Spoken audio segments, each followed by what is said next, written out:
ಎಲ್ಲ ಕರ್ನಾಟಕದ ಜನತೆಗೆ ನಮಸ್ಕಾರ. ನಿನ್ನೆ ಸೆಂಟ್ರಲ್ ಬಜೆಟಲ್ಲಿ ಬರೀ ರೈಲು ಬಿಟ್ಟಿದ್ದಾರೆ. ರೈಲ್ ಅಷ್ಟೇ ಬಿಟ್ಟಿರೋದು. ರೈತರ ಪರವಾಗಿ ಬಡ್ಜೆಟ್ ಇಲ್ಲ, ಶಿಕ್ಷಣದ ಪರವಾಗಿ ಬಡ್ಜೆಟ್ ಇಲ್ಲ. ಜಾಸ್ತಿ ಟ್ಯಾಕ್ಸ್ ಕಟ್ಟೋ ಕರ್ನಾಟಕಕ್ಕೆ ಮೋಸ, ಕರ್ನಾಟಕಕ್ಕೆ ಚೊಂಬು ಕೊಟ್ಟಿದ್ದಾರೆ ಬಿ ಜೆ ಪಿಯವರು.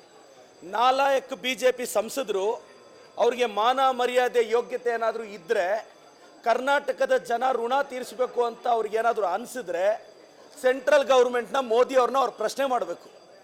ಇವತ್ತು ಕೇಂದ್ರದ ಬಡ್ಜೆಟಿಂದ ಕರ್ನಾಟಕಕ್ಕೆ ದೊಡ್ಡ ಮಟ್ಟದ ಅನ್ಯಾಯ ಆಗಿದೆ. ಮಾತಾಡೋಕ್ಕೆ ಯಾವ ನಾಲಾಯಕ್ ಎಂಪಿಗೂ ಯೋಗ್ಯತೆ ಇಲ್ಲ. ಬಿ ಜೆ ಪಿಯಿಂದ ಆಯ್ಕೆಯಾಗಿರೋ ಎಲ್ಲ ನಾಲಾಯಕ್ ಎಂಪಿಗಳು ಇದ್ರ ಬಗ್ಗೆ ಉತ್ತರಿಸಬೇಕು ಅನ್ನೋದು ನನ್ನ ವಾದ. ಇವತ್ತು ₹1 ಸೆಂಟ್ರಲ್ ಗೌರ್ಮೆಂಟ್ ಪ್ರಾಫಿಟಲ್ಲಿ 60 ಪೈಸಾ ಬರೀ ಟ್ಯಾಕ್ಸಿಂದ ಬರುತ್ತೆ. ಅದರಲ್ಲಿ ಇಂಡಿಯಾದಲ್ಲಿ ಸೆಕೆಂಡ್ ಹೈಯೆಸ್ಟ್ ಕಟ್ಟೋದು ನಾವು. ನಮ್ಮ ಸ್ಟೇಟ್ಗೆ ಎಲೆಕ್ಷನ್ ಇದ್ದಿದ್ದರೆ ಎರ್ರಾಬಿರಿ ಕೊಡೋರೇನೋ ತಮಿಳ್ನಾಡಿಗೆ ಕೊಟ್ಟಿದ್ದಾರೆ. ಆಂಧ್ರದವರು ಚಂದ್ರಬಾಬು ನಾಯ್ಡು ಎಲ್ಲಿ ಸರ್ಕಾರ ಬೀಳಿಸ್ತಾರೋ ಅನ್ನೋ ಭಯಕ್ಕೆ ಅವರು ಕೊಟ್ಟಿದ್ದಾರೆ. ಎಲೆಕ್ಷನ್ ಇರೋ ಸ್ಟೇಟ್ಗೆ ಬಡ್ಜೆಟ್ಟು. ಇದು ಯಾವ ವಿಕಸಿತ ಭಾರತನೋ ನನಗಂತೂ ಅರ್ಥ ಆಗ್ತಿಲ್ಲ. ನರೇಗಾ ವಿಚಾರದಲ್ಲೂ ಮೋಸ ಮಾಡ್ತಿದ್ದಾರೆ, ರಾಜ್ಯಕ್ಕೆ ಅವಮಾನ ಮಾಡ್ತಿದ್ದಾರೆ. ರಿಪಬ್ಲಿಕ್ ಡೇ ಪೆರೇಡಲ್ಲಿ ನಮಗೆ ಗೌರವ ಕೊಡಲಿಲ್ಲ, ಮಹಾತ್ಮ ಗಾಂಧೀಜಿಗೆ ಅವಮಾನ ಮಾಡಿದ್ರು. ಇದು ಬಿ ಜೆ ಪಿಯ ಅಸಮರ್ಥತೆಗೆ ಇದು ಕಾರಣ ಸರ್. ನೋಡಿ ಮೇಡಮ್, ಯಡಿಯೂರಪ್ಪ ಸಾಹೇಬರು ಭಾಳ ದೊಡ್ಡವರು.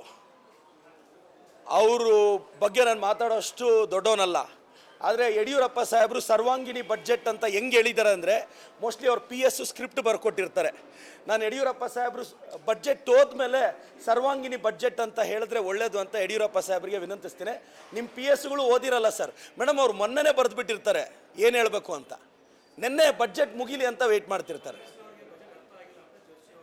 ಯಾರು ಸರ್? ಇಲ್ಲ, ಪ್ರಹ್ಲಾದ್ ಜೋಶಿ ಸಾಹೇಬರು ಭಾಳ ದೊಡ್ಡ ಮಟ್ಟದ ಆರ್ಥಿಕ ತಜ್ಞರು ಅಂತ ಭಾವಿಸಿದ್ದೀನಿ. ಅದಕ್ಕೆ ಅಲ್ವಾ IT ಅವ್ರನ್ನ ED ಅವ್ರನ್ನ ಎಲ್ಲ ಕಳಿಸಿ CJ ರಾಯ್ ಅಂತವ್ರನ್ನ ಅಲ್ವಾ ಈಗ ಜೋಶಿ ಅವ್ರು ಏನಾಗಿದೆ ಮಾತಾಡೋಕ್ಕೆ? ಪ್ರಹ್ಲಾದ್ ಜೋಶಿ ಸಾಹೇಬರು ನಮ್ಮ ಸೀನಿಯರ್ ಮೋಸ್ಟ್ BJP ಲೀಡ್ರಲ್ಲ. ಹೆಂಗೆ ಸರ್ ನೀವು ಬಡ್ಜೆಟ್ ಓದಿದ್ರೆ ಬರೀ ರೈಲು, ಬೆಂಗಳೂರಿಂದ ಚೆನ್ನೈಗೆ, ಚೆನ್ನೈಯಿಂದ ಹೈದರಾಬಾದ್ಗೆ ಬರೀ ರೈಲು ಬಿಟ್ಟರೆ ಮಾತಾಡಿದ್ರೆ ರೈಲು ಅಂತೀರಾ. ರೈಲು ಬಿಡೋದು ಬಿಟ್ಟು ಏನು ಸರ್ ಇದೆ ಬಡ್ಜೆಟಲ್ಲಿ ಹೇಳಿ ಸರ್? ಕರ್ನಾಟಕಕ್ಕೆ ಏನು ಕೊಟ್ಟಿದ್ದೀರಾ ಮೇಡಮ್? Very simple. ಜೋಶಿ ಸಾಹೇಬ್ರಿಗೆ ನಾನು ಸವಾಲಾಗ್ತೀನಿ, ಕರ್ನಾಟಕಕ್ಕೆ ಏನು ಕೊಟ್ಟಿದ್ದಾರೆ ಅಂಕಿ ಅಂಶಗಳನ್ನ ಪ್ರೆಸ್ ಮೀಟಲ್ಲಿ ಹೇಳಕ್ಕೆ ಹೇಳಿ. ಏನಾದರೂ ಮಾತಾಡಿದ್ರೆ ವಿಕಸಿತ ಭಾರತ್ ಅಂತ ಹೇಳೋದಲ್ಲ, ಕರ್ನಾಟಕಕ್ಕೆ ಅಂಕಿ ಅಂಶಗಳ ಸಮೇತ ಹೇಳಕ್ಕೆ ಹೇಳಿ.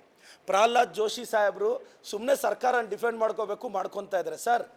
ನಿಮಗೆ ಮತ ಕೊಟ್ಟಿದ್ದಾರೆ ಸರ್ ಜನ, ನಿಮ್ಮನ್ನು ಗೆಲ್ಲಿಸಿದ್ದಾರೆ ಸರ್ ಜನ. ನೀವು ಯಾಕೆ ಸರ್ ಕರ್ನಾಟಕಕ್ಕೆ ಮೋಸ ಮಾಡ್ತಿದ್ದೀರಾ? ಜೋಶಿ ಸಾಹೇಬ್ರೆ, ಇಷ್ಟು ಅಂಧಭಕ್ತಿ ಇರಬಾರ್ದು ಜೋಶಿ ಸರ್. ನೀವು ಓದ್ಕೊಂಡಿದ್ದೀರಾ, ನಿಮ್ಮ ಬಗ್ಗೆ ನನಗೆ ಗೌರವ ಇದೆ. ಅಂದರೆ ಗೌರವ ಇರಬೇಕು. ಇದೇನು ಸರ್ ನಿಮ್ಮ ನಾಯಕರ ಬಗ್ಗೆ ಅಂಧಭಕ್ತಿ ಕ್ರಿಯೇಟ್ ಆಗ್ತಿದೆ ಅನ್ನೋದು ನನ್ನ ವಾದ ಮೇಡಮ್. ಮೋಹನ್ ದಾಸ್ ಪೈ ಅವ್ರ ಸ್ಟೇಟ್ಮೆಂಟ್ನ ನಾನು ಸಹಮತಿಸ್ತೀನಿ. ಟ್ಯಾಕ್ಸ್ ಟೆರರಿಸಮ್ ಇದೆ, IT ಅವರು ಟಾರ್ಗೆಟ್ ಮಾಡ್ತಿದ್ದಾರೆ. ಏನು IT ಅವನಿಗೇನು ಕೊಂಬುಗಳಿಲ್ಲ ಅಲ್ಲ ಸರ್. ನಾನೊಂದು ಕ್ವಶನ್ ಕೇಳ್ತೀನಿ. CJ ರಾಯ್ ಅವ್ರದ್ದು ಎಲ್ಲರೂ ಹೇಳ್ತಾ ಇದ್ದಾರಲ್ಲ ಶೂಟ್ ಮಾಡ್ಕೊಂಡು ಸತ್ತೋದ್ರು ಅಂತ, ನಾವು ಯಾರಾದರೂ ನೋಡಿದ್ದೀವಾ? ನಾವು ನೋಡಿಲ್ಲ. ಒಳಗಡೆ ಇದ್ದಿದ್ದಾರು IT ಆಫೀಸರ್ಸು, ಸತ್ತೋಗಿದ್ದಾರು CJ ರಾಯ್. ನಾವು ಯಾವ ರೀತಿ ಕನ್ಕ್ಲೂಷನ್ಗೆ ಬರ್ತಿದ್ದೀವಿ ಶೂಟೌಟ್ ಮಾಡ್ಕೊಂಡು ಸತ್ತೋದ್ರು ಅಂತ? ಮೇಡಮ್, ನಾನು ಹೇಳ್ತಾ ಇರೋದು ಆ ಡೌಟ್ ನನಗಿದೆ. ಕೊಲೆನೋ ಒಂದು ಮೇಡಮ್, ಈಗ ಯಾರಾದರೂ ಒಂದು ಒಳಗಡೆ ಮರ್ಡರ್ ಆದರೆ ಈಸಿಯಾಗಿ ಒಪ್ಕೊಂಡ್ಬಿಡ್ತಾರೆ, ಅವರೇ ಸೂಸೈಡ್ ಮಾಡ್ಕೊಂಡ್ರು ಅಂದರೆ. ಯಾಕೆ IT ಅವ್ರಿಗೇನು ಭಯ ಬೀಳೋದು? ಇವತ್ತು SITನ ಏನು IT ಅವ್ರಿಗೇನು ಕೊಂಬಿಲ್ಲ, IT ಅವ್ರಿಗೆ ED ಅವ್ರಿಗೆ ಏನು ಕೊಂಬಿಲ್ಲ. IT ಅವ್ರಿಗಾದರೂ ಅವ್ರ ಅಪ್ಪನಿಗಾದರೂ ಒಂದೇ ಕಾನೂನು, ನನಗಾದರೂ ನಮ್ಮ ಅಪ್ಪನಿಗಾದರೂ ಒಂದೇ ಕಾನೂನು. ಯಾಕೆ IT ಅವ್ರು ನೋಡಿದ್ರೆ ಇವರೆಲ್ಲ ಭಯ ಬೀಳ್ತಾರೆ? ನೆಟ್ಟಿಗೆ ಟ್ಯಾಕ್ಸ್ಗಳು ಕಟ್ಟಿದ್ರೆ ಯಾವನಿಗೂ ಭಯ ಇರಲ್ಲ ಅಲ್ಲ. ಈಗ ಸರ್ ಕನ್ಕ್ಲೂಷನ್ಗೆ ಬರೋದು ತಪ್ಪು ಸರ್. ಈಗ ಶೂಟೌಟ್ ಮಾಡಿದರೆ IT ಆಫೀಸರ್ಸ್ ಏನು ಕೇರಳಗೆ ಹೊಲ್ಟೋದ್ರಂತೆ, ಈಗ ಇನ್ವೆಸ್ಟಿಗೇಷನ್ ಮಾಡ್ತಿದ್ದಾರೆ. ನನಗೆ ಅನುಮಾನ ಇದೆ, CJ ರಾಯ್ ಅವರು ಬುಲೆಟ್ ಹೊಡ್ಕೊಂಡ್ರ ಯಾರಾದರೂ ಹೊಡೆದ್ರ? ನನ್ನ ಸ್ಟೇಟ್ಮೆಂಟಿಗೆ ನಾನು ಬದ್ಧ ಇದ್ದೀನಿ. ನನಗೆ CJ ರಾಯ್ ಅವರು ಯಾವುದೋ ಒತ್ತಡದಲ್ಲಿ IT ಅವರು ಟಾರ್ಗೆಟ್ ಮಾಡಿದ್ದಾರೆ. ನನ್ನ ಕ್ವಶನ್ ಇಷ್ಟೇ, BJP ಅವರು ಕೇರಳ ಚುನಾವಣೆಗೆ ಕಾಸು ಕೇಳಿದ್ದರಂತೆ. ಅವ್ರು ಡೈರಿಯಲ್ಲೂ ಹೇಳಿದಾರಲ್ಲ, ಏನೋ ಚುನಾವಣೆಗೆ ದುಡ್ಡು ಹೋಗ್ಬೇಕು ಅಂತ ನೀವು ಮಾಧ್ಯಮದಲ್ಲಿ ತೋರಿಸ್ತಿದ್ರಲ್ಲ. ಸೊ BJP ಅವ್ರು ದುಡ್ಡು ಕೇಳಿದ್ರ, IT ಅವ್ರನ್ನ ಯಾಕೆ ಕಳಿಸಿದ್ರಿ ಇಷ್ಟು ದಿನ ಇಲ್ಲದೆ ಇವಾಗ? CJ ರಾಯ್ ಅವರು ಕೆಲವರು ಪೊಲಿಟಿಕಲ್ ಪಾರ್ಟಿ ಜೊತೆ ರೀಸೆಂಟ್ ಬಿಗ್ ಬಾಸ್ ಜೊತೆನೂ ಮಲಯಾಳಮಲ್ಲಿ ಅವ್ರು ಇನ್ಕ್ಲೈನ್ ಆಗಿದ್ರು. ಸೊ BJP ಅವರು IT EDನ ಕಂಟ್ರೋಲ್ ಮಾಡ್ತಿದ್ದಾರೆ. ಇನ್ನು 2 ವರ್ಷ ನೀವು ಎಷ್ಟು ಆಟ ಆಡ್ತಿರೋ ಆಡಿ. 2029ಕ್ಕೆ ಇಂಡಿಯಾ ಕೈಯಲ್ಲಿರುತ್ತೆ. ರಾಹುಲ್ ಗಾಂಧಿ ಅವರು ಈ ದೇಶದ ಪ್ರಧಾನಿ ಆಗ್ತಾರೆ. Thank you sir. ಇಲ್ಲ, ಕರೆಕ್ಟು. ನನ್ನ ಮೇಲೆ ಒಬ್ಬರು ಸಾಮಾಜಿಕ ಕಾರ್ಯಕರ್ತ ದೂರು ಕೊಟ್ಟಿದ್ದಾರೆ. ಆ ದೂರನ್ನು ತಾವು ಸಂಪೂರ್ಣ ಓದಿ ಅವ್ರು ಏನು ಹೇಳಿದ್ದಾರೆ ಗೊತ್ತಾ? ಶಾಸಕರಾದಂಥ ಪ್ರದೀಪ್ ಈಶ್ವರ್ ಅವರು ಹಿಂಗೆ BJP ಅವರು ಚುನಾವಣೆಗೆ ದುಡ್ಡು ಕೇಳಿದ್ದಾರೆ ಅಂತ ಆರೋಪಿಸ್ತಿದ್ದಾರೆ.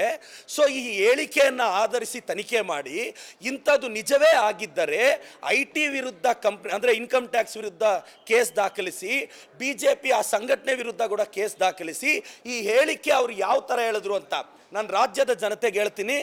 ನಾನೊಬ್ಬ ಟೀಚರ್, ನಾನೊಬ್ಬ MLA, ಅದಕ್ಕಿಂತ ಮುಂಚೆ ನಾನೊಬ್ಬ ಜರ್ನಲಿಸ್ಟ್. ನನಗೂ ಸೋರ್ಸಸ್ ಇದೆ. ಈಗ ನಿಮ್ಗೆ ಹೆಂಗೆ ಇನ್ಫಾರ್ಮೇಷನ್ ಸೋರ್ಸಸ್ ಬರುತ್ತೆ? Always information gathered from sources. ನನಗೆ ಮಾಧ್ಯಮದ ಸ್ನೇಹಿತರು, ಕೆಲವರು ಆಂಗ್ಲ ಚಾನಲ್ ರಿಪೋರ್ಟರ್ಸು, ಕೆಲವರು ಅವ್ರಿಗೆ ಗೊತ್ತಿರೋರ ಪ್ರಕಾರ ನನ್ನ ಸೋರ್ಸಸ್ ಕಲೆಕ್ಟ್ ಮಾಡಿದ್ರೆ ಏನೋ BJP ಅವ್ರು ಫಂಡಿಂಗ್ ಕೇಳಿದಾರಂತೆ. ನಾನು ಸೋರ್ಸಸ್ಸಿಂದನೇ ಇನ್ಫಾರ್ಮೇಷನ್ ಹೇಳಿದ್ದು. I am A journalist. ನಾನು ಸೋರ್ಸಸ್ಸಿಂದ ಹೇಳಿದ್ದೀನಿ.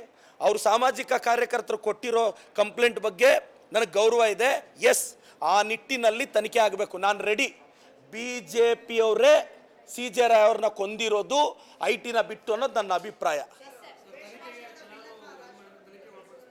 ಸರ್, ನಾನು ರಾಜಕಾರಣಕ್ಕೆ ಬಂದಾಗಲೇ ಈ ಕೇಸ್ಗಳಿಗೆ ಡಿಫಾಮೇಷನ್ಗಳಿಗೆ ಎದುರ್ದವನಲ್ಲ. ಅದು ಯಾವುದು ನನಗೆ ಪಾಪ BJP ಸ್ನೇಹಿತರು ಆಲ್ರೆಡಿ 7-8 ಡಿಫಾಮೇಷನ್ ಹಾಕಿದ್ದಾರೆ, ಮಾನನಷ್ಟ ಮೊಕದ್ದಮೆ. ನನಗೆ ಬೇಜಾರು ಏನು ಗೊತ್ತಾ ಸರ್? ಅವರು ಮಾನನಷ್ಟ ಮೊಕದ್ದಮೆ ಹಾಕಿದ್ರು ಅಂತ ಬೇಜಾರಲ್ಲ, ಮಾನ ಇಲ್ಲದೆ ಇರೋರು ಆಗ್ತಾ ಇದ್ದಾರೆ ಅನ್ನೋದೇ ಬೇಜಾರು. Thank you sir.